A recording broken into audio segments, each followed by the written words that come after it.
I think one of the things that you can change an industry, but changing a mindset to recognizing, you don't spend that much time outside at the end of the day. You don't, you think about your time hunting and, even the most devout, 6 days a year, or maybe a little bit past that, what's that worth to you? Comfort, just being out and being present.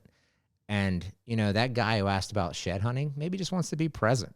And there's nothing wrong with that. And Well, that's a there's also the idea with gear that, like the longer you can actually be out there, the more sheds you're going to find, right? The longer you can stay in the mountains in September, the better chance you're going to probably wake up and all of a sudden a bull's bugling when you hadn't heard one in 3 days. So if wearing gear that makes you comfortable, that keeps you warm or dry or whatever, gives you the option or the ability to stay in those mountains one more day, or manages your scent and it doesn't get a nasty funk or something like that.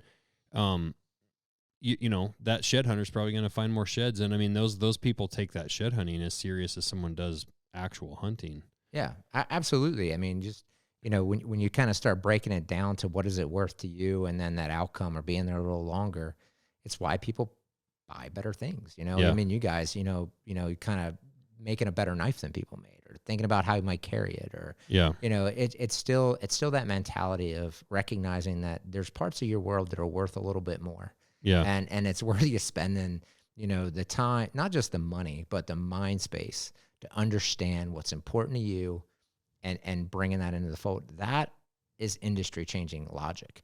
And, like I said, grow up hunting, cheap things, it was all in one parkas. It was, bottom basement knives, whatever it may be, right? All the whole equipment. It was, you don't do it enough, so you don't justify owning the nice things. And my rain gear was a garbage sack. Yeah, exactly. My mom would send a hefty bag, and it's like, if it starts raining, cut a hole in it and pop your arms through it. Actually, well, I remember my boots was bread bags. Yeah. Oh, we did that. Yeah, bread bags. Yep. Slide your sock, put your foot in there, and slide it in your boot. Yeah. And bread sack. Yeah. Why do you need not real breathable? Better? Yeah. Why do you need anything better? You don't spend a lot of time. Mm-hmm. They're the most memorable moments you have. Come on, right? Yeah. And I think that's I think we're in a generation of times where people understand that now.